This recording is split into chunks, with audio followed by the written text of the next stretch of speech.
So ang message ngayong umaga, ang title ay The Power That Produces Miracles. O ang kapangyarihang gumagawa ng himala.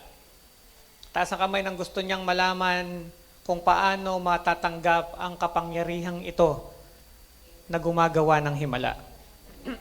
Manalangin po tayo.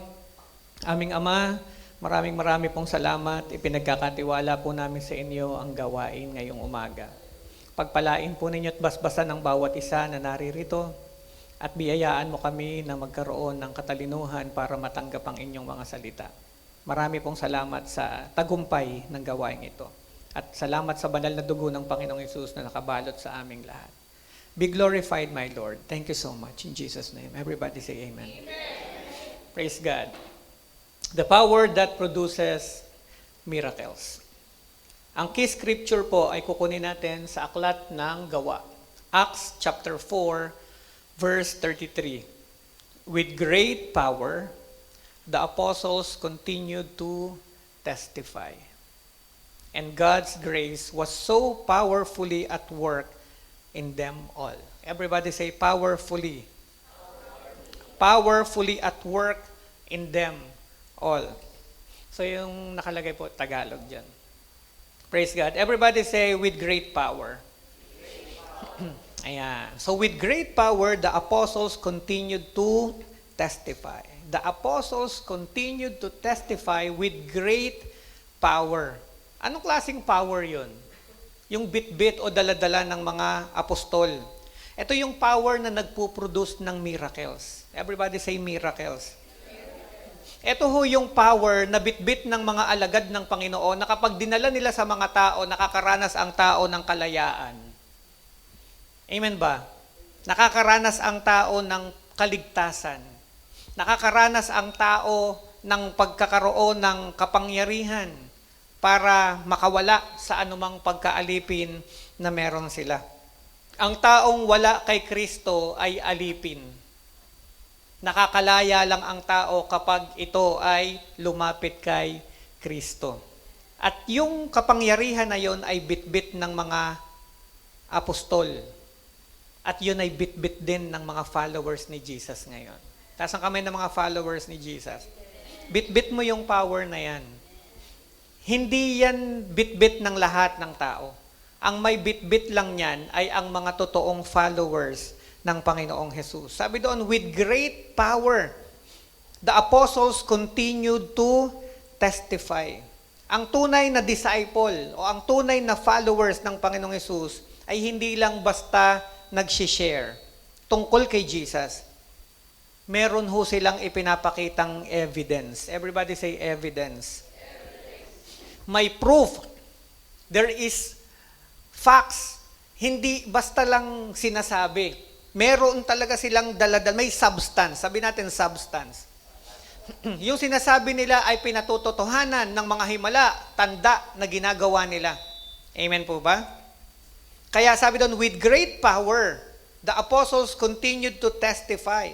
And God's grace was so powerfully at work in them. Ang kapangyarihan ng Panginoon. So yung ginagawa nila, binaback upan ng Panginoong Diyos para patunayang totoo na sila'y tagasunod ni Kristo.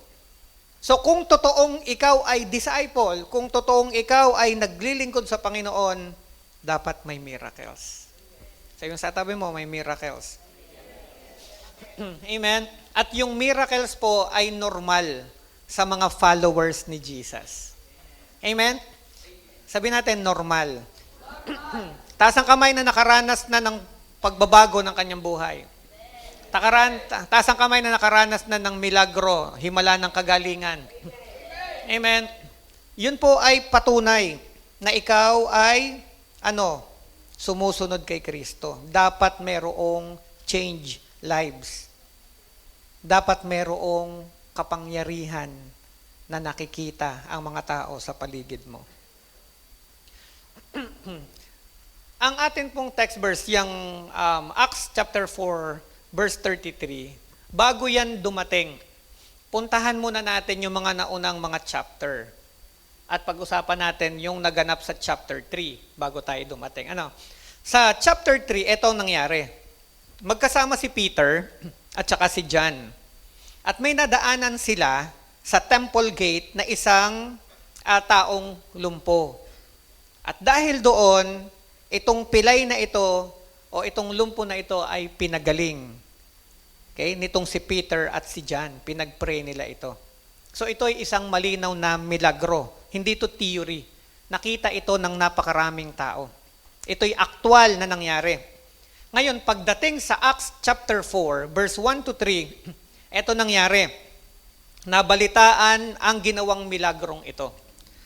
Ang nangyari kay Peter at kay John ay pinaaresto ng mga religious leaders.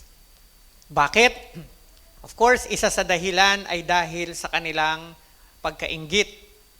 At ang pangalawa ay ang kanilang pag-aalala na sa pamamagitan ng ginagawa ng mga alagad ng Panginoong Hesus ay pwedeng, kumbaga yung tao ay umalis ang paniniwala doon at mapunta sa paniniwala tungkol kay Jesus. Amen ba? So nakulong si Peter at si John. Dahil, again, ayaw ng mga religious leaders na mag-trending ang ginagawa o ayaw nilang kumalat ang ginagawang ito ng Panginoong Hesukristo. Pagdating ng Acts chapter 4, verse 31, imbis na matakot ang mga followers ni Jesus dahil nangyari sa kanilang kapatid na si John at si Peter, lalo po silang naapuyan. Lalo silang nagsama-sama para manalangin at ang hinihingi nila kay Lord ay power at boldness. Everybody say power and boldness. So habang nagpipray sila, anong nangyari? Nayanig ang lugar na kanilang kinaroroonan, napuspos sila ng Espiritu Santo at ang nangyari doon, lumabas sila na napakatatapang. Sabi mo sa katabi mo, dapat matapang. Amen? For us to demonstrate the power of the living God, kinakailangan bit-bit natin yung boldness na nagmumula sa banal na Espiritu Santo. Kapag ito yung dala nating lahat, the Lord will display His mighty power. Amen ba? Yan hong ginagawa ng mga disciples dati. Kahit may threat, kahit binabantaan silang ipapaaresto, kahit binabantaan silang babatuhin hanggang sa mamatay, kahit nakakabalita sila ng hindi maganda, diretso pa rin sila. Alam niyo yung challenges natin ngayon? Hindi kagaya ng challenges noon. Ang unang kalaban lang natin ngayon is yung mismong sarili natin. Amen ba? Ang lapit na ng church, madali na yung transportation, pero ang hirap pa rin para labanan ang ating mga sarili para tayo ay unahin ang ating Panginoong Diyos. Amen ba? So, dumating ngayon itong verse natin na Acts chapter 4 verse 33. Narinig na natin yung kwento bago ito dumating. At ang sabi doon, inumpisan ito sa with great power. Ang ibig sabihin, hindi lang po basta nagpipreach yung mga disciples. Talagang bit-bit nila yung authority. Hindi po lahat may authority. Hindi lahat ng nagkiklaim na sila ay may ganito, may ganyan, ay may authority. Yung authority na yun ay binibigay lamang ng Panginoong Hesus sa mga tunay na kumikilala sa Kanya bilang Panginoon at tagapagligtas. Kaya nung sinabi niya all authority in heaven and on earth has already given to me by my Father. Ibinigay na sa Kanya. At ngayon, ito'y ibinibigay niya sa mga sumusunod sa Kanya. Kaya ang utos niya, go and make disciples of all nations. So yung authority na meron si Jesus, yun yung authority bit-bit ng mga sumusunod kay Jesus. Amen ba? So yung isa pa sa ibig sabihin nitong with great power, hindi lang po sila basta nagsasalita, may manifestation. Amen ba? Hindi mo lang sasabihin, hindi mo lang basta parang kinikiliti ang tenga ng mga tao. Meron talagang manifestation. Amen ba? Naalala ko po nung ako po ay youth pastor. So during the camp, habang nag-worship, merong biglang nilapit sa akin.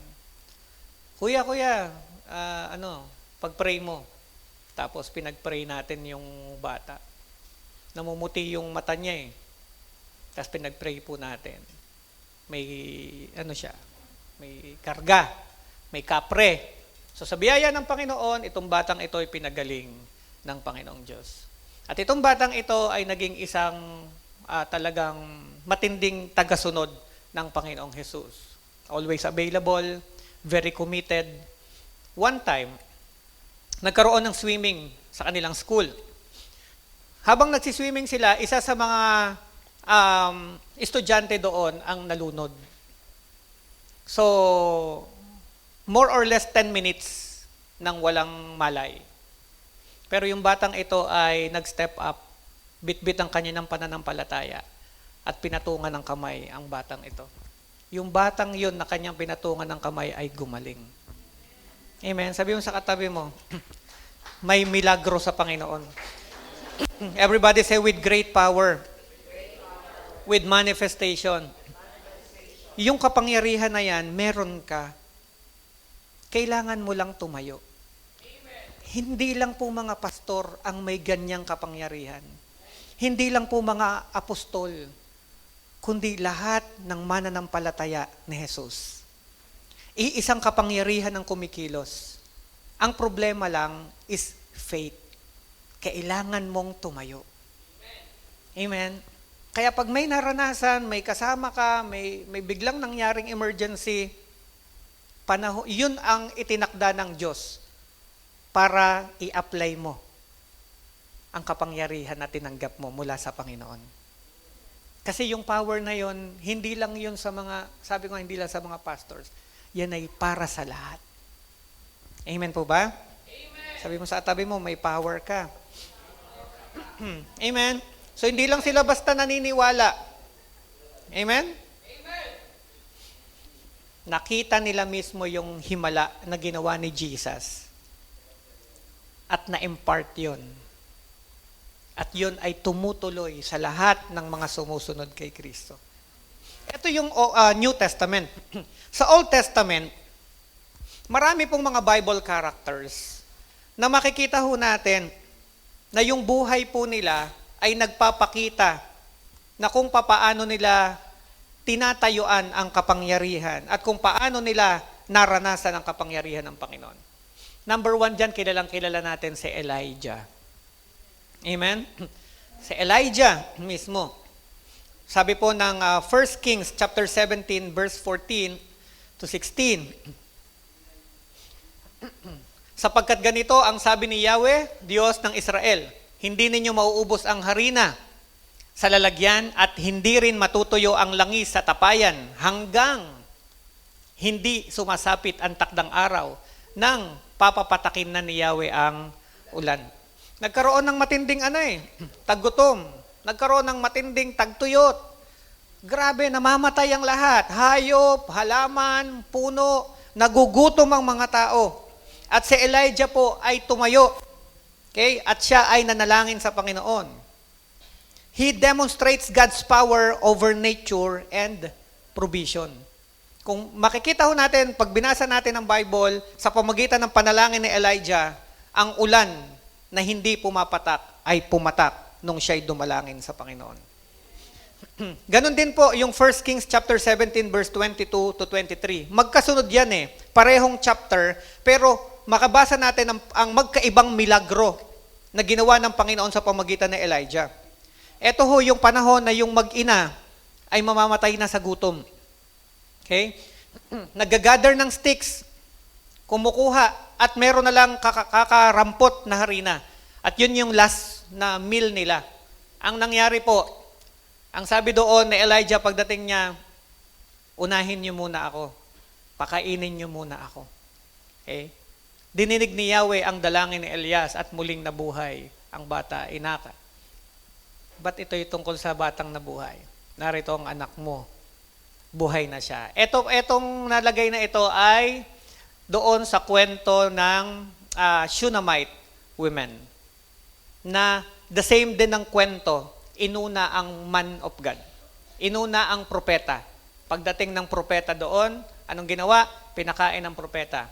At nung nakaranas siya na ang kanyang anak ay namatay, yung bata na yon ay binuhay ng Panginoon. Sabi mo sa katabi mo, may milagro sa Panginoon. ano yung punto? You will demonstrate God's power and miracle. Basta't ikaw ay basta't alam mo ang iyong posisyon sa Panginoon. At ito'y iyong tatayuan. Amen ba? Si Elijah, tinatayuan lang niya. Ang mga pastors, tinatayuan lang. Ikaw, tatayuan mo lang din. Amen ba? Ang sumunod doon ay yung apprentice nitong si Elijah. Sino yung successor ni Elijah? Si Elisha. Diba? So kung si Elijah, ginamit ng Panginoon para gumawa at mag-perform ng napakaraming milagro, yung apprentice niya na sumunod sa kanya, si Elisha, double portion ang milagrong ginawa. Amen? Kaya yung leader mo, mahalin mo yan. Amen? Suportahan mo yan, ipag-pray mo yan. Yung anointing na meron sa kanya, dadaloy sa'yo. Yun yung kapangyarihan ng banal na Espiritu Santo. Amen? At double portion. Kaya mas mauhusay, mas magagaling dapat yung mga sumusunod na mga leaders ng church. Amen ba? Bakit? Kasi nakikita ni Lord yung heart natin. So Elisha reveals God's power in both great and simple needs. 2 Kings chapter 5 verse 10 to 14. Ito yung tungkol sa pagpapagaling na ginawa ni Elisha sa isang military commander. Okay? Nagkaroon siya ng ketong.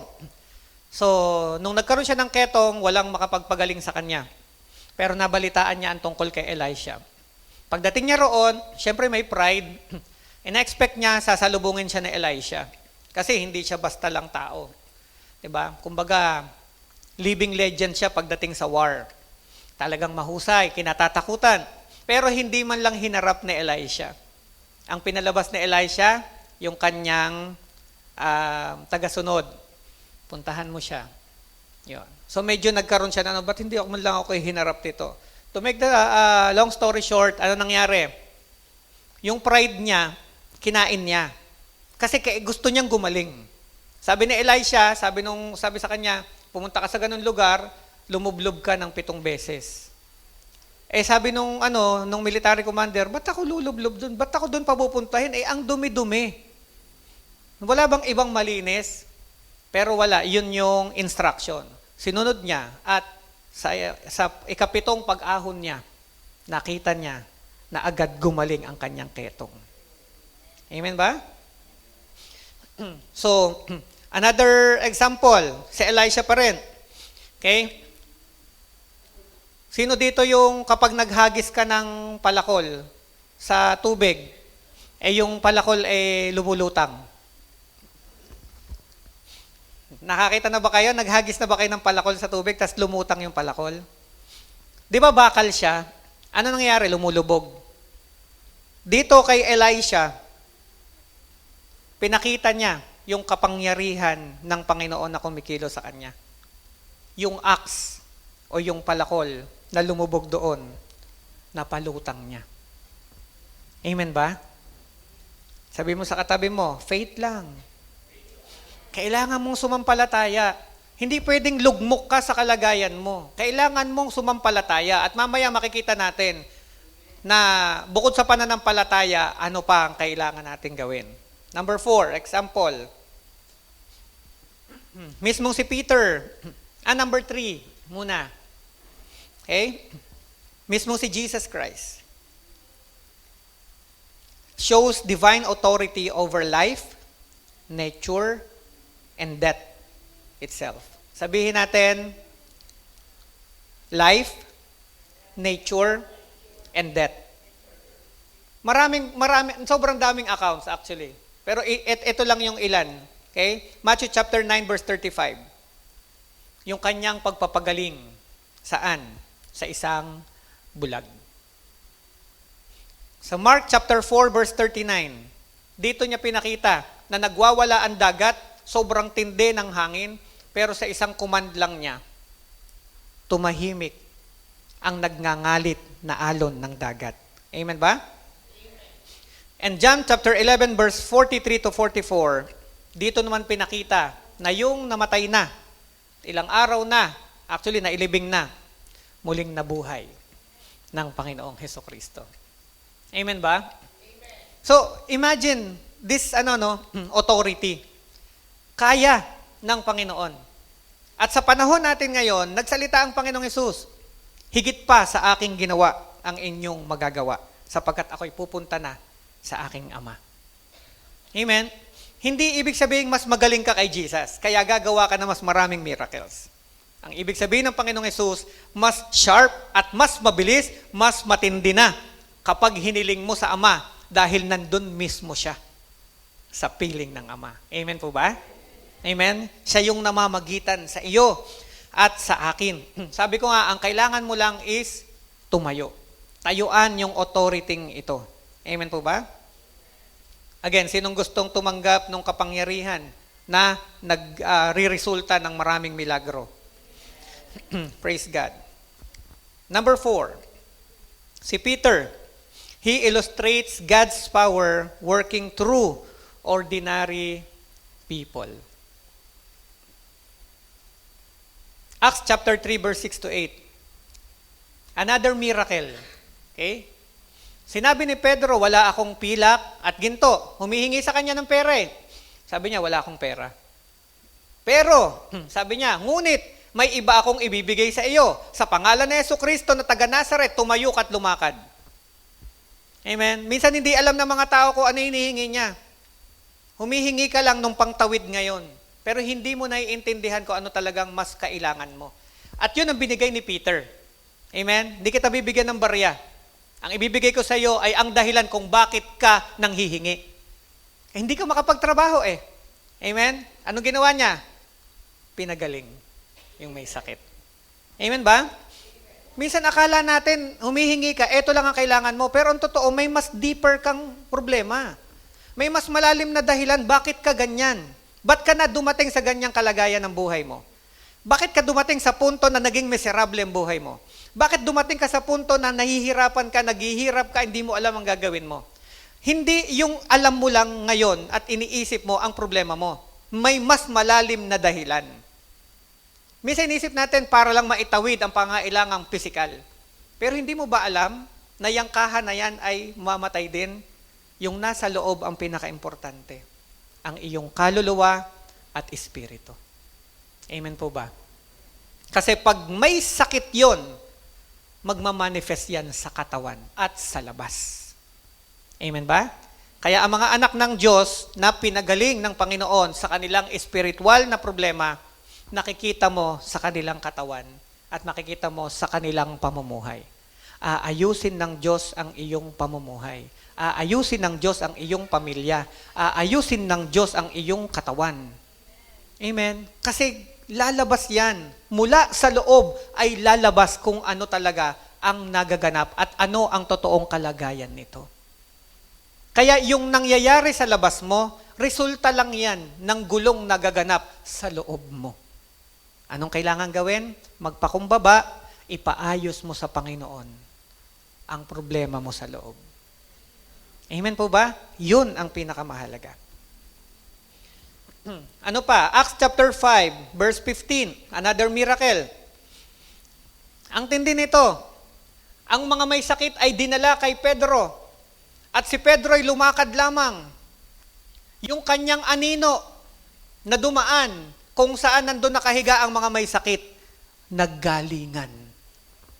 Nagsigaling agad. Naalala niyo po si Bishop? Nung siya po ay nung may nagpa-pray sa kanya, ito ay isang sobrang laking lalaki. So, malaki, mataba. Okay? Nagpa-pray. Ngayon, ang leading ng Lord, ang inimpress ng Lord kay Bishop ay gamitin yung laser beam. Yun. So, sumunod lang si Bishop doon sa instruction ni Lord at tinaas ang kanyang kamay. At yung kamay niya, yung araw nandoon, yung kanyang anino ng kamay ay nakatapat doon sa tiyan nung pinagpe-pray. Tapos ginamit na ni Bishop yon. Laser beam of God. vacuum the fats. Yun ang sabi, vacuum the fats. After ng prayer, ang pantalon po ay nalaglag. Sabihin natin, miracle. Kung kailangan mong maniwala na ang Diyos ay gumagawa pa rin ng himala. Dahil kapag huminto kang maniwala na ang Diyos ay kayang gumawa ng himala, wala ka nang makikita at masasaksihang himala. Kasi nag-uumpisa ang himala sa puso na may pananampalataya. Amen. Amen po ba? So, ganun po katindi. Marami pa. Isa sa mga deliverance at conference nung umattend po kami, meron po dong nagwawala. Okay? So, walang makahawak, walang makapigil. Okay? Pinag-pray po ni Bishop at ang sabi niya doon ay angels of God. Yeah. Diba? So, walang makahawak, pero yung mga angels, kinumand ni Bishop sa pangalan ng Panginoong Jesucristo at itong taong nagwawala ay agad hindi makagalaw. Okay? Pagkatapos, dahil makulit yan mga ganyan, nananakot, kung ano-anong sinasabi, hindi maganda, okay? Ayaw magsabi ng ganito pag tinatanong. So, nilagyan yan ni Bishop ng tali. Pero walang physical na tali. Okay? Sinabi lang niya. Kasi yun yung authority sa spiritual. Okay? Binibiting kita sa pangalan ni Jesus. Paghila ng ganon, umangat yung paa. 2 paa. Tinanong, ayaw pa rin sumagot. Hinila niya ulit. Sa pa. Angat uli. Nasa bewang na. Hinila ulit. Angat na. Nandito na sa bandang likod. Nakaganon na. Nakaulo na. Hinila ulit. Batok na lang ang nakalutang. Diba? Diba? Paano ma-explain yung mga ganong mga bagay? Kasi yung nangyayari sa natural ay sobrang layo sa nagaganap sa spiritual. Hindi natin ma-explain. Kaya nga, kapag wala kang pananampalataya, hindi mo talaga maiintindihan ang kilos ng Panginoon. Amen. Kaya mapalad ang mga tao na naiintindihan ang tinanggap niya, ang Panginoong Jesus. Kung mauunawaan natin yung lawak ng tinanggap natin, e-enjoy natin ito araw-araw. Amen ba? So, gamitin natin yung authority. Dito na tayo. Application na. How do we get this kind of power that produces miracles? Una, sorry ulit sa Otep. Sorry ulit kay Otep ha. Kasi hindi yung nagawa natin ang ano. Kanina lang kaya medyo late akong pumasok. Nabago ulit. Okay? So, pakisulat nyo na lang, pakinote nyo na lang, okay, itong mga bagay nito. Paano natin matatanggap ang kapangyarihang ito na nagpo-produce ng miracles? Balik tayo sa ating text verse, Acts chapter 4, verse 33. With great power, the apostles continued to testify. Amen? So, linawin ko ha. Ito ay naranasan ng mga apostles. Pero again, lilinawin ko. Hindi ito para sa kanila lang. Itong kapangyarihan na ito ay available sa lahat ng mananampalataya. Pwede mo ring maranasan. Sabi mo sa tabi mo, pwede mo ring maranasan. Ngayon, pag-usapan natin, papaano? Una, receive the Holy Spirit. Kailangan tanggapin mo ang banal na Espiritu Santo. Hindi sapat na alam mong may Diyos. Hindi sapat na mabait ka lang. Hindi sapat na relihiyoso ka lang. Balikan natin yung kwento ni Cornelius. Amen? Di ba? Alam niyo si Cornelius, di ba? Sa Acts chapter 10, sobrang bait, relihiyoso, mayaman, military commander, hindi basta-basta, tumutulong sa mahihirap, nagbibigay sa mga nangailangan. Ganon siya kabait. Pag tiningnan mo siya bilang tao, langit na to. Kung usaping relihiyon lang, langit na to. Amen ba? Pero ang Biblia mismo, ang nagpakita sa atin, hindi yun sapat. Amen? Kinailangang papuntahin ng Panginoon si Apostle Peter para mag-preach sa pamilya ni Cornelius. At habang nagsasalita si Pedro, ang pamilya ni Cornelius ay napuspos ng Espiritu Santo. Kulang kasi kung knowledge lang ang pagkakaalam mo tungkol sa Diyos. Kung walang experience, kulang yan. Hindi yan sapat. Kaya nga ang born again ay hindi religion, kundi experience. Encounter. Amen ba? At doon, nung bumaba ang banal na Espiritu Santo, iba na ang pamilya ni Cornelio. Amen? So again, ikaw, kapatid, tinanggap mo na ba ang banal na Espiritu Santo? Kasi sabi ng Acts chapter 1 verse 8, you will receive power. Ano daw yung tatanggapin? Power. You will receive power when the Holy Spirit comes upon you. Tatanggap ka ng kapangyarihan kapag sumaiyo ang banal na Espiritu Santo. Kasi kung tayo lang, wala tayong power. Wala. Amen? Pero kapag ang banal na Espiritu Santo ay tumahan sa iyo, iba na yon. Equip ka na ng kapangyarihan ng langit. Hindi ikaw, ulitin ko ha, kaya hindi mo pwedeng gamitin yon para magmalaki. Hindi mo pwedeng gamitin yon para pagkakitaan. Di ba sa Bible nabasa natin, may gumagawa ng himala para magkapera? At ibinulgar ito ng mga apostol. Dahil doon, ano naman na nangyari? Pinagalitan na naman sila, nagalit na naman sa kanila, at gusto na naman silang ipaaresto. Amen? Kaya ang katotohanan, talagang may kalaban. Amen ba? So, ang tunay na kapangyarihan ay hindi galing sa, saan? Sa talent mo, sa pera mo, sa influence mo, sa pinag-aralan mo. Ito ay galing sa banal na Espiritu Santo. Amen ba? No Holy Spirit, no real power. Kaya kung ano man yung meron ka ngayon, at nakakatanggap ka, at ramdam mo may kapangyarihan ka, hindi yan totoong kapangyarihan. Yan ay pansamantala. Pero ang pinakamataas na uri ng kapangyarihan ay galing sa banal na Espiritu Santo. Kaya kapag tinanggap mo ang banal na Espiritu Santo, at ginagamit ka ni Lord to heal the sick, to cast out demons, amen? Huwag ka magmamalaki. Alalahanin mo sinasabi ng Bible, greater is He that is in me, that he that is in the world. Amen? Ano pa, ang dapat nating tandaan bilang mga tumanggap ng kapangyarihan o tatanggap ng kapangyarihang ito, i-glorify mo lagi si Lord. Amen? Dapat siya ang mataas at ikaw ay mababa. That's number 1. Okay? Taas ang kamay ng tinanggap na si Holy Spirit. Sige nga, tinanggap na si Holy Spirit. Okay, yung mga hindi pa, mamaya tiyakin nyo. Tanggapin nyo si Holy Spirit.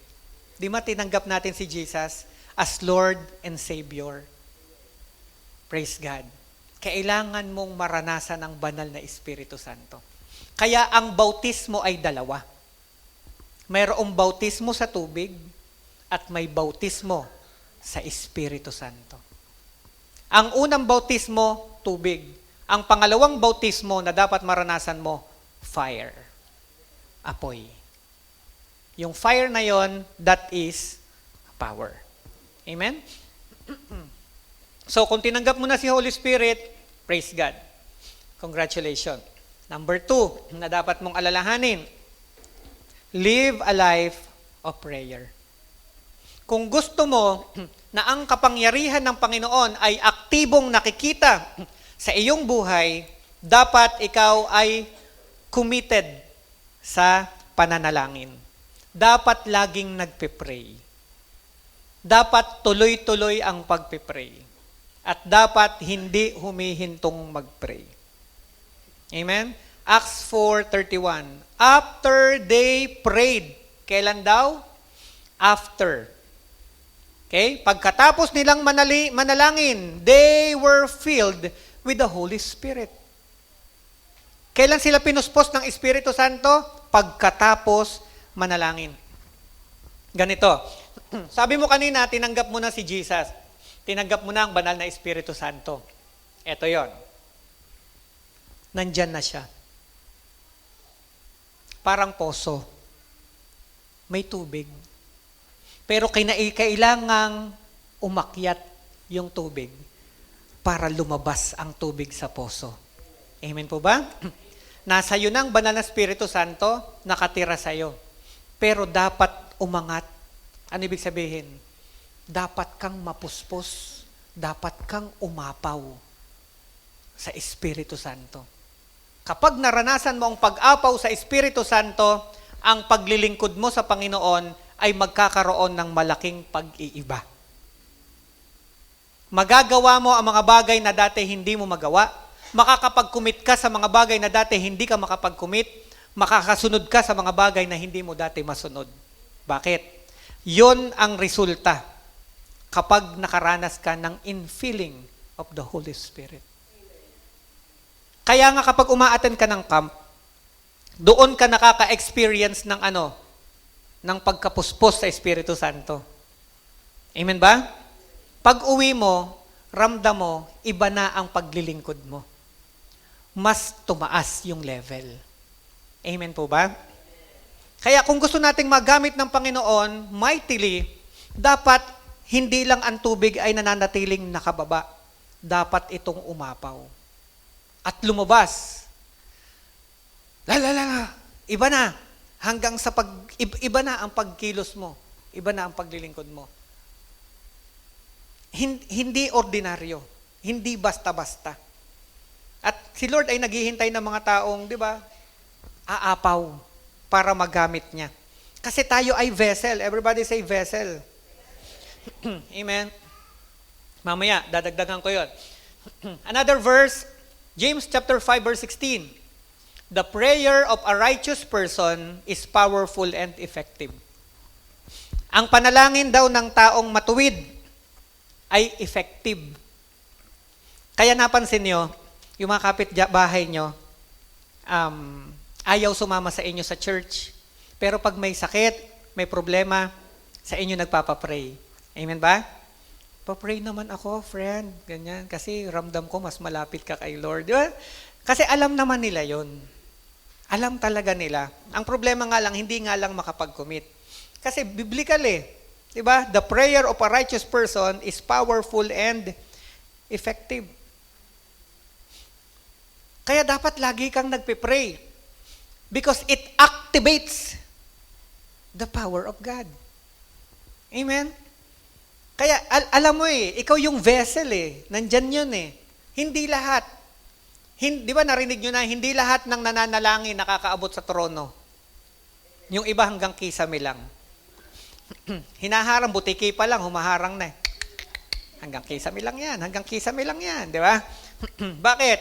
Nagpe-pray ka, hindi mo alam kung sino tinatawag mo. Nagpe-pray ka, hindi mo alam kung para kanino. Parang bahala na. Lahat ng Diyos nahaharang sa panalangin ko at kukunin ang panalangin ko. Praise God, para sa inyo yan. Bahala na. Pag nagpe-pray ka, hindi pwede ang bahala na.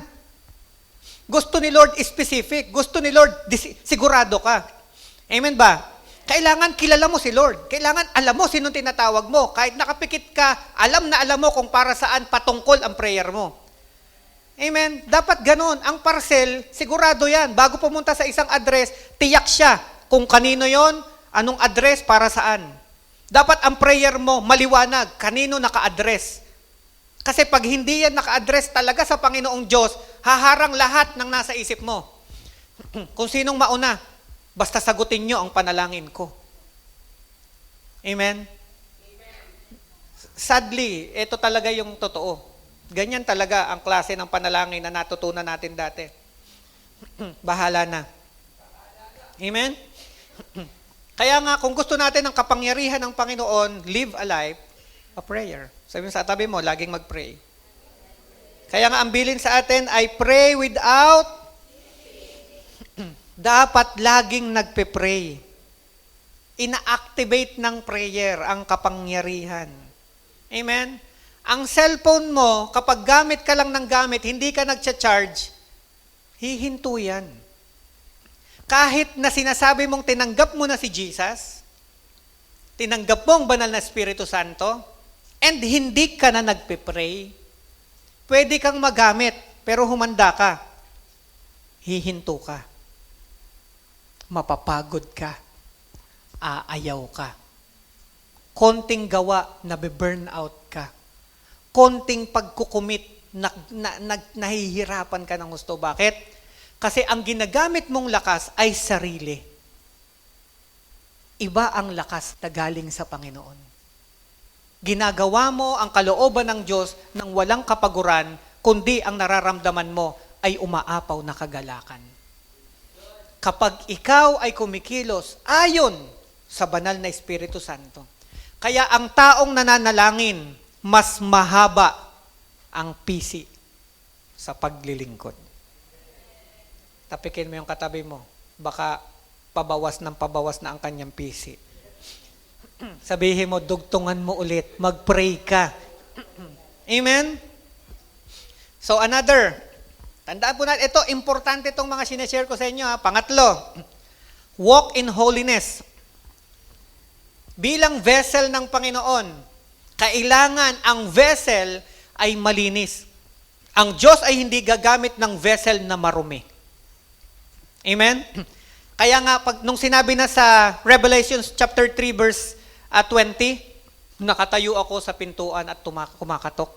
Sino man ang magbukas, ako'y papasok at magkasama kaming kakain. Anong ibig sabihin ng Panginoon doon? Ang pintuan na kanyang kinakatok ay ang pintuan ng puso ng mga tao. Sino man daw ang magbubukas? So ano ibig sabihin ng Panginoon? Papasok siya kapag malinis ang puso. Amen? Sino dito ang nagpapasok ng bisita na sinadya niyang magkalat? Ay, paparating na pala si Mayor. Isabog ang mga pinggan, basagin ang mga baso. Pagbukas, welcome Mayor. Pagbukas niya, ano yun? Parang pagtutuya sa kanya yun. Alam mong parating siya, pero ang dumi-dumi. Ganon din sa Panginoon. Hindi pwedeng, Lord, pasok ka sa puso ko, tas ang dumi-dumi ng puso mo. Amen ba? Kasi kakain siya at magkasalo kami. Amen? Kaya kung ino-honor mo, pinapahalagahan mo, ginagalang mo ang papasok sa bahay mo, sa buhay mo, sa puso mo, ay dapat ito'y malinis. Amen ba? Sino dito yung papayag na ang bahay niya mawala lahat ng gamit niya doon? Dahil may ipapasok na mga bagong furnitures. Amen? So, ba't mo panghahawakan at bakit mo kakapitan ang pride mo, ang kasalanan mo, ang kayabangan mo, ang pinagmamalaki mo, kung ang papasok ay ang Diyos na nakahihigit sa lahat? Hindi ka ba papayag na ipagpalit ito sa Panginoon? Patuloy mo bang panghahawakan ang mga bagay na itinuturing mong kayamanan na sa mata ng Panginoon ay basura lamang lahat? Amen? Kaya yung tinitingnan sa atin hinahawakan mo yan, ayaw mo sa akin, pinanghahawakan mo yung paniniwala mo, pinanghahawakan mo yung minana mong tradisyon, pinanghahawakan mo yung ugali mo, yung kayabangan mo. Hanggat di mo bibitawan yan, paano ako makapasok ng lubusan? Paano ako makakakilos sa'yo? Paano mo masasabing talagang ikaw ay, di ba, kumikilos at naglilingkod ayon sa kalooban ng Panginoon? Again, gusto natin ng kapangyarihan. May presyo po ang kapangyarihang ito. At ang binabanggit ko po sa inyo, ito po ang presyo na dapat nating bayaran. Ang kapalit na ito ay nag-uumapaw na kapangyarihan ng Panginoon. Hindi ka magiging effective na lingkod ng Diyos hanggat hindi mo ito susundin. Kailangan lumampas ka sa average Christian. Punta ka sa mga Kristiyanong kakaiba. Sobrang pagmamahal sa Panginoon, sobrang pagdilingkod sa Panginoon. At ang kailangan lang, decision. Sabi mo sa tabi mo, walk in holiness. 2 Timothy 2:21. If you cleanse yourself, condition yan, if you cleanse yourself, you will be an instrument for special purposes. Sabi natin, special purposes. Amen? So, hindi lahat ginagamit for special purposes. Di ba meron tayong mga special na mga plato? Special na mga baso? Special na mga kumot? Para lamang sa special na mga bisita? Amen? O sige, yun na lang mga sinaunang lola natin. Kasi baka hindi na ngayon eh. Di ba noon, pag inilabas ang mga naka-armerol, ay may bisita. Pag pinatay ang Tagalog na manok, may bisita. Pero pag tayo-tayo lang ang kakain, yan na lang mga bungi-bunging platong ating kakainan. Yan na lang mga kumot na butas ang atin. Pag ginamit mo yan, may palo ka. Pero pag bisita ka, magagamit mo yan. Yan ay ating kaugalian. Amen po ba? Amen. Pero itong punto tungkol sa paglilinis. If you cleanse yourself, you will be an instrument. Gagamitin ka ni Lord for special purposes. Ang buhay mo na yan ay gagamitin ni Lord for noble use. Hindi ka gagamitin ng basta lang. Gagamitin ka sa isang espesyal na pagkakagamit. Napakasarap na magamit ang buhay mo para yung buhay ng mga taong magulo, maayos. Masaya ka na, nagagamit ang buhay mo? Na runner ka. Ng runner ka ng shabu. Runner ka ng mga kriminal. Diga, tagapag-deliver ka ng maleta. Diba? Yun ba? Sa tingin mo ay masaya kang nagagamit ka ng Diyos doon? Runner ka ng runner ka ng chismis. Tagapaghatid ka ng mga ikasisira ng buhay ng may buhay. Hindi ba dapat ang sarap nun? Nagagamit ka ni Lord para ang mga tao mailapit sa Kanya. Amen po ba? Praise God. Walk in holiness. Kasi gagamitin ni Lord ang malilinis na sisidlan. Power flows where purity is present. Amen ba? Tingnan mo yung katabi mo. Ilan na dito ang pinatungan mo ng kamay at nakaranas ng himala? Amen. Again, may kinalaman yon sa malinis na puso. Amen? Pastor, puso lang ba? Pati malinis na nguso. Sabihin, marumi ang bibig ko pero malinis ang puso ko. Imposible po yon. Out of the abundance of the heart, the mouth speaks. Kaya hindi pwedeng malinis ang puso, marumi ang nguso. Pag malinis ang puso, malinis ang nguso. Amen po ba? Amen? Kaya pansinin mo yung mga taong naglalabas ng hindi maganda sa bibig, marumi ang puso niyan. Hindi pwedeng sabihin, wag mo kong hatulan dahil sa lumalabas sa bibig ko, galit lang ako. Aba, ay saan ba nagsisimula ang galit? Sa puso. Amen po ba?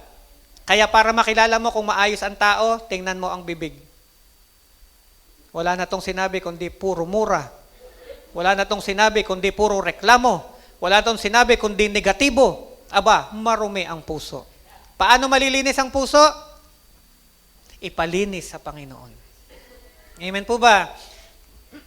Paano po lilinisin ni Lord yun? Sumunod ka ng sumunod ng sumunod at makikita mo na lang lumilinis ng iyong puso. Amen? Walk in holiness. Number 4. Okay? Have bold faith in Jesus. Sabi natin, have bold faith in Jesus. Mark 11:23. Whoever believes. O kondisyon ulit ito. Whoever believes. Kung sino raw ang maniniwala, it will be done for them. Ganon katindi ang pananampalataya, ang dating ng pananampalataya sa trono ng Diyos. Dumadagundong sa trono ng Panginoon ang pananampalataya ng isang tao. Ang isang taong kumikilos na akala mo ekstravagante, pero walang pananampalataya, walang kadating-dating sa langit. Kung gusto mong magkadating sa langit ang ginagawa mo, gawin mo yan with faith. Whoever believes, it will be done for them. Taas ang kamay dito nang naniniwala na ang Panginoon kayang gumawa ng imposible. Sabi doon, it will be done. Amen? Maganap. Maganap sa'yo. Kung sumasampalataya ka, maganap sa'yo. Sabi ng mundo, to see is to believe. Pastor, to see is to believe. Yan ang katwiran. Pero sa langit, believe first, then you will see. Pag ikay sumampalataya, saka mo makikita. Kasi yung pananampalataya ang magbubukas ng pintuan sa mga bagay na gusto mong makita. Pero kung gusto mo munang makita, bago ka maniwala, huwag ka nang umasa. Wala ka talagang makikita. Amen? Hebrews 11 verse 6. Without faith, it is impossible to please God. Kaya kapag hindi ka sumasampalataya, hindi nalulugod ang Diyos sa'yo. Imposible daw na malugod ang Diyos sa mga taong hindi sumasampalataya sa Kanya. Pero nalulugod ang Panginoon sa pananampalataya. Kaya kung gusto mong malugod sa iyo si Lord, have faith in Him. Amen?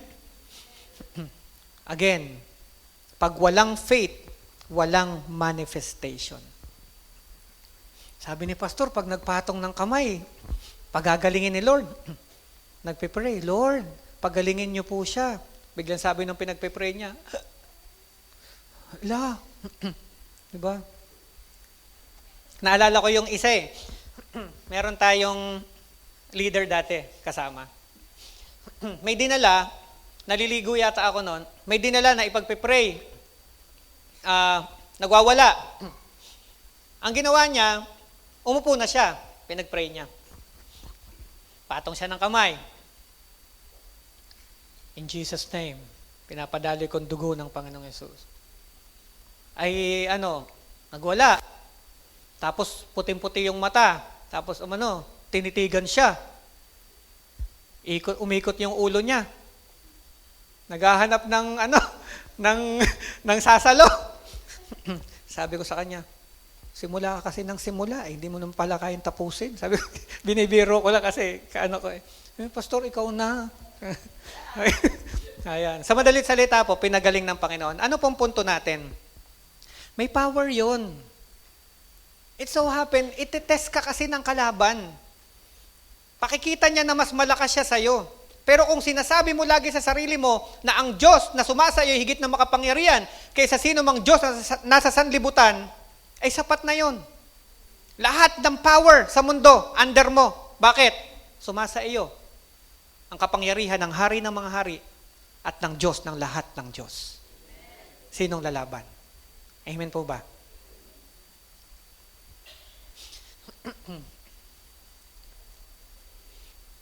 Sabihin natin, faith. I can move the mountain. I can do all things through Christ. Amen? Pananampalataya. Kapatid, kung ano mang kinasasadlakan mong sitwasyon, hindi na natin pag-uusapan, ba't ka napunta dyan? Alam mo yan kung bakit. At alam yan ng Panginoon. Huwag kang manatiling nakalugmok. Sumampalataya ka. Na mula sa iyong kalagayan, itataas ka ng Panginoon. Sabihin natin, itataas ako ng Panginoon. Come on, with faith, sabihin mo, itataas ako ng Panginoon. Ang buhay ko ay magbabago. sa pabuti ng sa pabuti, sa paganda ng sa paganda, sa paayos ng sa paayos, kasama ang pamilya ko. Sa pangalan ni Jesus. Amen. Amen? Praise God. Number 5. Speak and declare God's Word. Etong mga sinishare ko sa inyo na to, bantayan nyo to. Kumbaga sa reseta ng doktor, tingnan nyo kung nagagawa nyo. Baka naman nalampasan mo ng makainom ng gamot, tapos umaasa-asa ka. Amen? Tapos walang nangyayari. Pagdating na araw, sisisihin mo pa yung doktor. Hindi magaling ang doktor. Hahanap ako ng iba. Amen? Bago ka mapagaling ng doktor, ikaw muna. You must be honest sa sarili mo. Amen? Ano pa? Dapat ikaw ay maging responsible. Minsan ganun tayo, sinisisi na, Lord, nung naglingkod ako sa iyo, lalong gumulo ang buhay ko. Aba, si Lord pang may kasalanan na naglingkod ka sa Kanya, gumulo ang buhay mo. Hindi. Hindi ka responsible. Hindi mo tinitingnan. Hindi mo, binabaliwala mo ang sinasabi niya sa iyo. Naka-focus ka lang sa mga bagay na gusto mo ma-receive, pero hindi mo binabantayan ang mga kondisyones ng ating Panginoon para matanggap mo ang Kanyang mga pangako. Amen. Nakadalawang tayo na si Otep. Intayin ko yung pangatlo. Patapos na po. Amen. Everybody say, speak and declare God's Word. Hebrews chapter 4 verse 12. Tingnan nyo, pakinggan nyo po. The Word of God is alive and active. Ang salita ng Diyos ay buhay at mabisa. Amen? Kung naniniwala ka na ang binabasa mong salita ng Diyos sa Biblia ay buhay at mabisa, hindi mo yan babasta-bastahin. Amen? Mamahalin mo yan. Iti-treasure mo yan. Isang salita lang na mapakinggan mo. Pahahalagahan mo agad sa puso mo. Isusulat mo pa yan di ba? Sa kung saan. Para lang maipaalala sa iyo lagi. Bakit? Because the Word of God is alive and active. Anong ibig sabihin? Kung baga sa gamot, siguradong sigurado ka na pag ininom mo to, gagaling ka. Amen ba? Ang salita ng Diyos, sigurado pong mabisa. Bakit mabisa? Buhay eh. Amen? Buhay at mabisa. So, bago ang lahat, sa Word of God ka mag-focus. Kasi hindi ito basta-basta.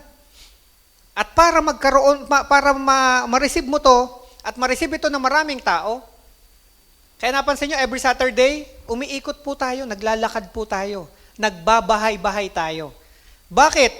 Kasi kailangan ang faith na meron tayo, maipasa natin sa kapwa natin. Hindi sila basta magkakaroon ng faith na magpe-pray ka lang. Lord, bigyan nyo ng pananampalataya yung mga tao. Dalhin nyo sila sa church. Ano yun? May magnet, kusa na lang pupunta dito yung... Hindi. Kinakailangan po nila ng makapakinig. Romans chapter 10, verse 17. Faith comes by hearing. Ang pananampalataya daw ay dumadating sa pakikinig. Ba't ka nandito? Di ba may nag-share sa'yo? Ba't ka nanampalataya? Ba't ka naniwala? Di ba may nagkwento? Tapos napatunayan mo. Amen po ba? So, ang salita ng Diyos ay may kapangyarihan. Kapag sinabi mo, kapag dineklara mo, kumikilos ito. Amen po ba? Naalala ko po nung kami po ay, madalas po kasi itong nangyari sa amin ni Pastora Marie, ilang beses, sa motor pa lang, pag magkaangkas kami, pinag-uusapan namin lagi yan. Excited kami pag nag-uusap kami.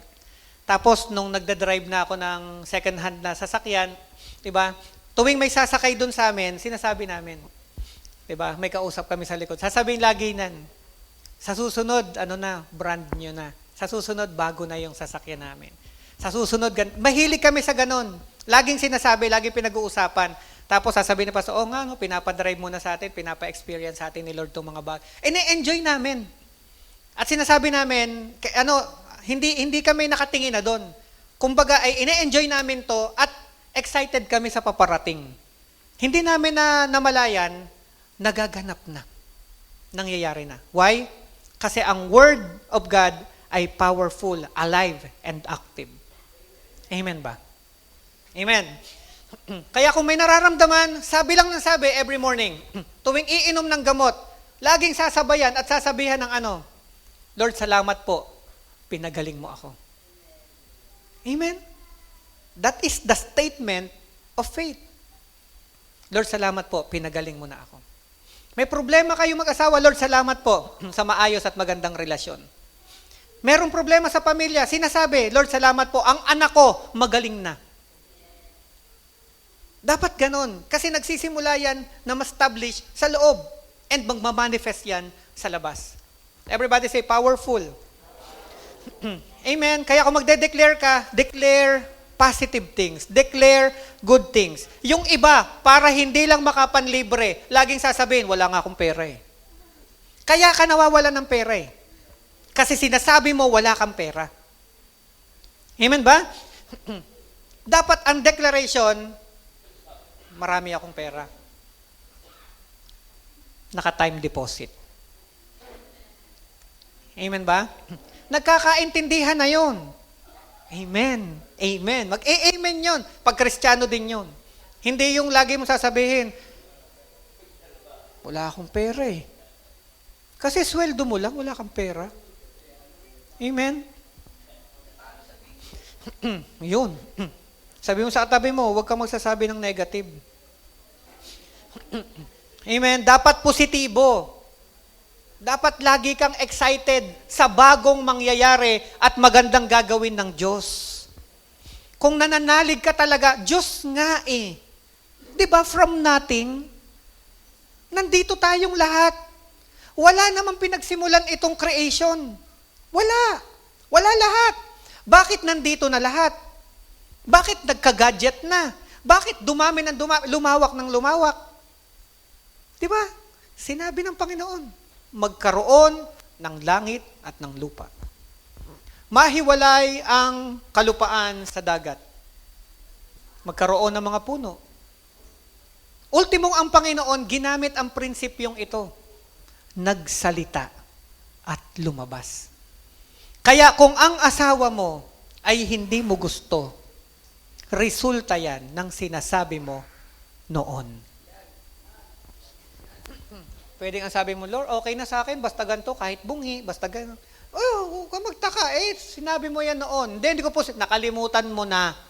Sinabi mo yan. Hindi, nagjo-joke lang. Kahit joke, sinabi mo eh. Alam mo, di ba, kahit joke, nangyayari. Kaya huwag kang basta magsasalita ng, hindi pwedeng careless tayo. May kapangyarihan na lumalabas sa ating bibig. Amen? Sabi lang ng sabi ng magaganda. Sabi ni Pastora sa akin, pagka may pangailangan, sabi, kailangan natin ng ganito, kailangan natin ng ganito. Sabi ko sa kanya, ubos na ba yung 3.5 na binibigay ko sa'yo weekly? Natatawa siya. Natatawa siya na naiinis kasi wala naman. Wala naman 3.5. Kaya lang, yung sa akin, joke. Magjo-joke ka na rin lang, maganda na. Amen po ba? Aba, nasa na yung 3.5 na binibigay ko weekly? Gusto niya akong wala naman kasi. Pero natatawa siya. 'Di ba? Kasi, pero sa biyaya ng Panginoon, grabe, nangyayari na. Sabi mo sa katabi mo, nangyayari. Kala mo wala lang, may nangyayari talaga. Ay, sabi ko po sa inyo, napakahalaga ng sasabihin mo ngayon, aanihin mo bukas. Number 6, patapos na po. Patayo na si Otep ulit. Kaya pala walang testimony ngayon, mahaba pala ituturo. Okay lang po ba? Kaya pa po. O part 2 na lang. Ngayon Ngayon na, dadalawa na po to. Dalawa na lang. Number 6, step out in obedience. Step out in obedience. Yung iba nag-step out, not in obedience. Ano? Ang pangit tuloy na nangyayari. So kung mag-step out ka, dapat sa pagsunod sa Panginoon. James chapter 2:17. Faith by itself, if it is not accompanied by action, is dead. Kung pananampalataya lang yan at wala yang kasamang gawa, patay yan, sabi ng Biblia. Kaya hindi sapat na nananalig ako sa Panginoon, bibig lang eh. Kailangan may gawa. Amen ba? Ang totoong pananampalataya, may gawa. Hindi pwedeng faith lang, tas wala kang gagawin. Ang tawag doon ng Biblia ay pananampalatayang patay. Amen? Sa madaling salita, faith without action is dead. Hindi darating ang himala kung wala kang gagawin. May gagawin ka. Ang totoong sumasampalataya, kumikilos. Hindi ako pababayaan ng Panginoon. Then, anong gagawin mo? Alam mong hindi ka pababayaan ng Panginoon. Galaw. Kilos. Mag-isip. Amen? Hindi pa pwedeng gumalaw ka na, nag-isip ka na, tapos nung nagka-problema ka, saka mo pa sinisi si Lord. Hindi. Paano kung magkakaroon ng pananampalataya mo na? Ganito. Kung sumasampalataya ka, hindi ka magmamadali. Uupo ka muna sa Panginoon. Kakausapin mo siya. Ang plano mo, ang gusto mo, ang pangarap mo, sasabihin mo.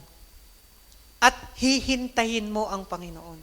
Pastor, ka 1 taon ba ako maghihintay? Mali ang iyong interpretasyon. Ang ibig sabihin, no rush.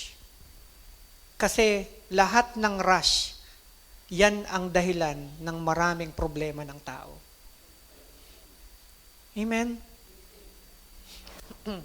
Manalangin ka. At pagkatapos, payapa ang isip mo, lumarga ka. At dadalhin ka ng Panginoon sa mga tamang tao para sa iyong panalangin sinagot. Amen? Acts chapter 3. Anong sabi ni Peter? Doon sa lalaki kanina na kinikwento ko sa inyo na pilay, rise up and walk. Di ba? Tumayo ka at lumakad. Kung walang pananampalataya yung lalaki, baliwala din naman yung sinasabi ni na Peter eh. Amen ba? Nagkaroon ng manifestation at napatunayang totoo ang sinasabi ni na Peter patungkol sa kapangyarihan ng Panginoong Hesus noong nagkaroon ng pananampalataya ang lalaki at tumayo. Ay kahit ano sabihin ko sa pilay, tayo. Siya sa sarili niya ay walang pananampalataya, wala mangyayari. Kailangan mong sumampalataya. Kailangan mong tumayo. Sabi mo sa katabi mo, kailangan ng pananampalataya. Kapatid, maaring lumpo ka dahil sa iyong problema. Maaring lumpo ka financially. Maaring lumpo ka sa iyong mga pinagdadaanan na problema. Actually, yung pagiging lame, maraming meaning eh. Hindi lang yung physical. Pwedeng ikaw ay hindi nakaupo sa wheelchair, pero lumpo ka sa maraming aspeto. Wala kang tamang disposisyon, hindi mo alam kung ano talaga ang tatayuan mo, hindi mo alam kung anong susundin mo, 'di ba? Lumpo ka. Bakit? Wala kang kakayanan eh. Nagawin ko anong kalooban ng Panginoon. Ngayon, ang command ng Lord sa iyo ito, rise up and walk. Come on. Sabi mo sa katabi mo, rise up and walk. Iwanan mo na ang iyong kinalulugmukan na matagal ng panahon at panahon na upang humakbang. Amen? Come on, panahon na upang humakbang. Pag may action, sabi natin, pag may action, may miracle. Amen? Di ba yung babae, nung hinawakan niya ang laylayan ng damit ng Panginoong Hesus, gumaling siya. Ano ang susi? Bakit siya gumaling? Yung paghawak po, hindi. Yung pananampalataya. Na may kasamang gawa. Amen ba? Kaya pag may nararamdaman ka, ay may, nilalagnat. Pagagalingin ako ni Lord, nilalagnat ka na. Nagpupuyat ka pa. Nilalagnat ka na. Nandiyan ka pa sa kwentuhan na ganyan hanggang paumagahan. Kailangan mo ng rest. Uminom ka ng maraming tubig. Amen. May nararamdaman ka na, yung bawal pa ang binabanatan mo. Amen po ba? Tapos pag lumala, sasabihin mo, Lord, pinabayaan mo ako. Ikaw yan eh. Amen? Last, number 7. Seek God's glory, not yours. So kapag ikaw, kung gusto mong manatili ang power ni Lord sa iyo, active. Sabi ng John 14 verse 13, so that the Father may be glorified. Yun yung purpose. To keep that power that produces miracles, you must remain humble. Amen? Alamin mo ang dahilan bakit yan ipinagkatiwala ng Diyos sa iyo. Amen ba? Ang kapangyarihan ay hindi ipinagkakaloob ng banal na Espiritu Santo para magpasikat. Huwag kang pumunta sa showtime. Amen? Pumunta ka sa paanan ng Panginoon at laging magpakumbaba at itaas ang kanyang banal na pangalan. Di ba sabi ni na Pedro, hindi ako, kundi ang Diyos ang sambahin ninyo. Amen? Hindi yung kapag may nangyari, nakita nyo na, antindi ko, no? Tinatamad pa ako niyan. Hindi ganun. Dapat purihin ang Panginoon. Amen? Ang galing mo, ate. Ang galing mo, pastor. Ang galing mo. Di ba? Sabay sasabihin mo, huwag kang maingay. Hindi dapat ganun. Dapat laging ang turo ay sa Lord kagad. Praise God ang sagot doon. Praise God. Uy, pinagaling niyo po ako nung pinagpray niyo ako. Ang sagot doon, praise God. Purihin ang Panginoon. Amen? Hindi yung praise me more. Amen? Ay, naku po. Last verse na, John 3:30. He must increase. Ang Diyos daw ay dapat maitaas. And I must decrease. Habang ang Diyos ay kumikilos sa iyo powerfully, habang ginagamit ka ng Panginoon sa maraming pagkakagamit, habang nakikita mo na talagang grabe yung pagsama ng Panginoon, yung manifestation, yung display ng power ng Panginoon sa pamamagitan mo, lalo kang manatiling mapagpakumbaba para ma-maintain mo yung power na yan ng Panginoon. Kasi kapag nagkaroon ka na ng pride, mag-uumpisa ka ng bumagsak. Amen? Game na. Tayo na po tayong lahat. Praise God.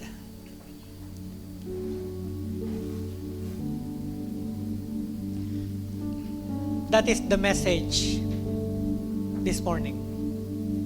The power that produces miracles. Gusto natin to. Amen? At gustong-gusto ito ni Lord na ipagkaloob sa kanyang mga anak. Now, close your eyes. Ihanda natin ang ating mga sarili. Thank you, Jesus.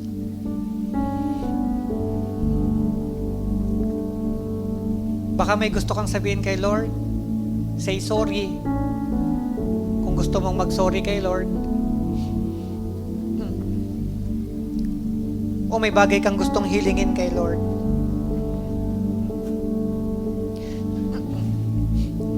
Parang poso, sabi ko nga kanina, paapawin natin. Pero paano aapaw yan? Kailangang masundo yan ng tubig. Salubungin mo, sunduin mo, lapitan mo, dumulog ka ng may pagpapakumbaba sa ating Panginoon. Hayaan mong umangat ang kapangyarihan ng Banal na Espiritu Santo sa iyong buhay. Start praying. I-apply na kagad natin ang pananalangin. Have faith habang kinakausap mo ang Panginoon. Hallelujah. Hilingin mo sa Panginoon yung tapang. Hilingin mo sa Panginoon yung lakas ng loob, yung boldness, na malakaran mo, maipahayag mo ang iyong pananampalataya. Come on.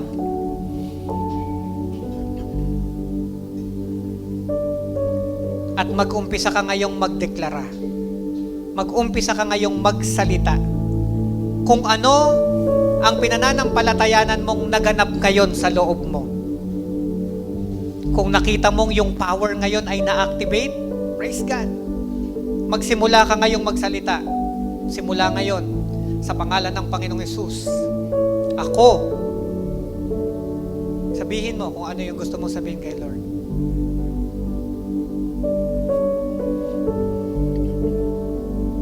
At magsimula ka ngayong sumunod sa kanyang mga salita. Gagamitin ka ni Lord for special purposes.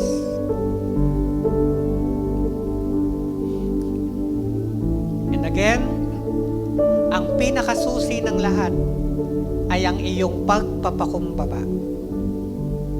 Magpakumbaba ka ngayon sa ating Panginoon at tatanggap ka ng kapangyarihan.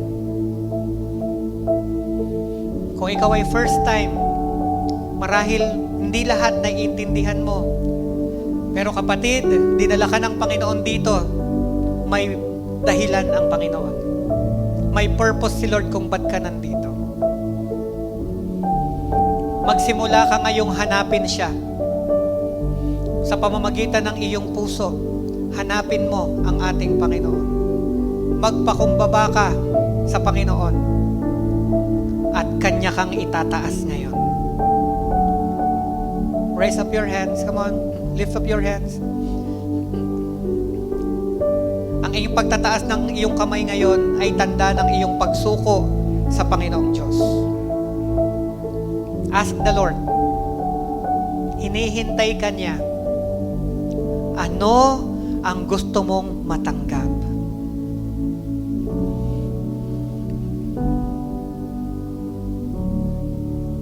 Make a commitment.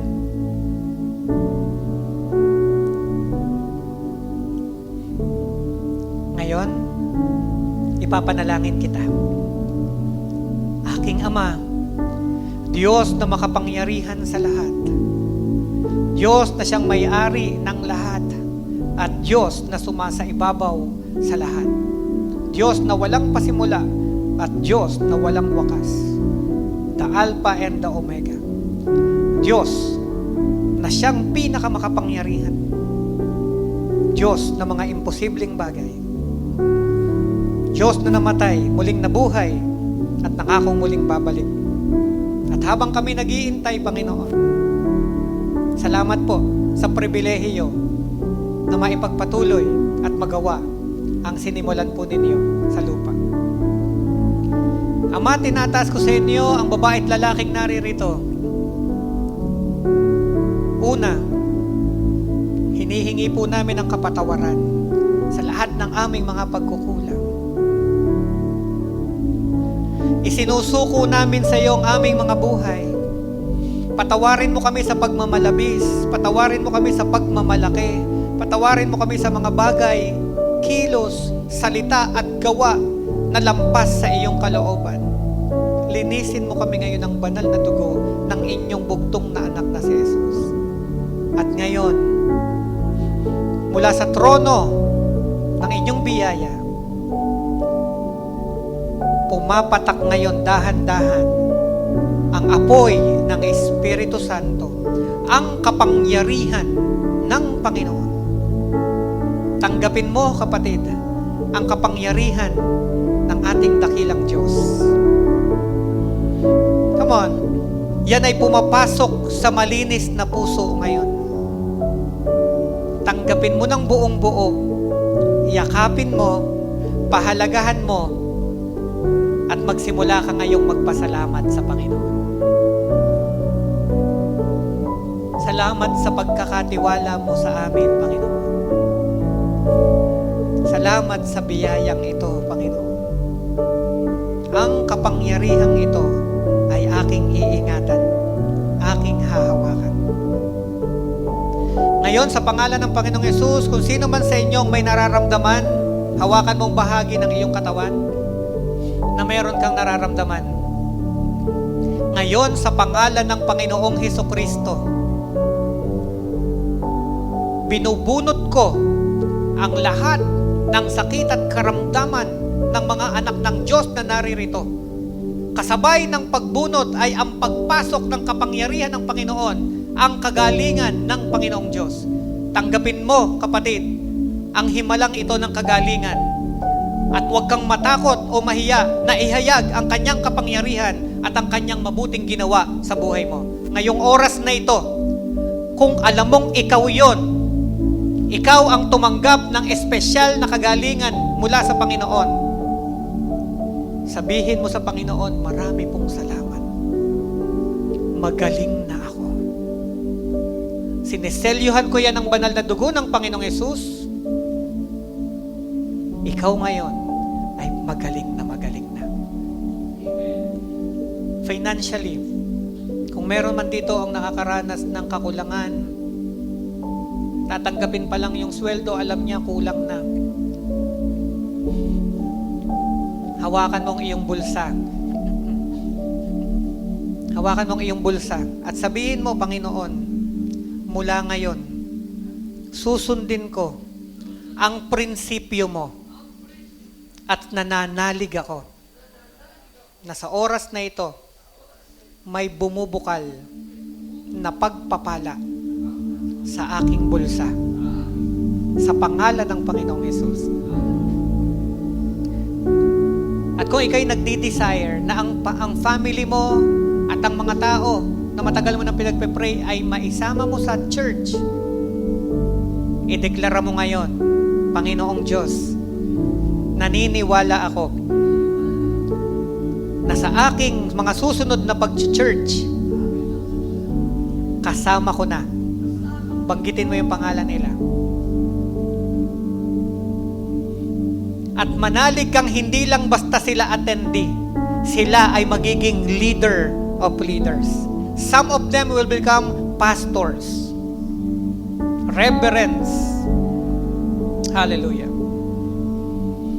Father God, marami pong salamat. Napakabuti mo sa aming lahat.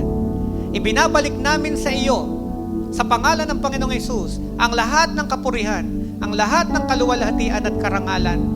Sa pangalan ng Panginoong Yesus at sa pamamagitan ng kapangyarihan ng Banal na Espiritu Santo, itong aming panalangin. In Jesus' name, everybody say, Amen. Praise God. To God be the glory.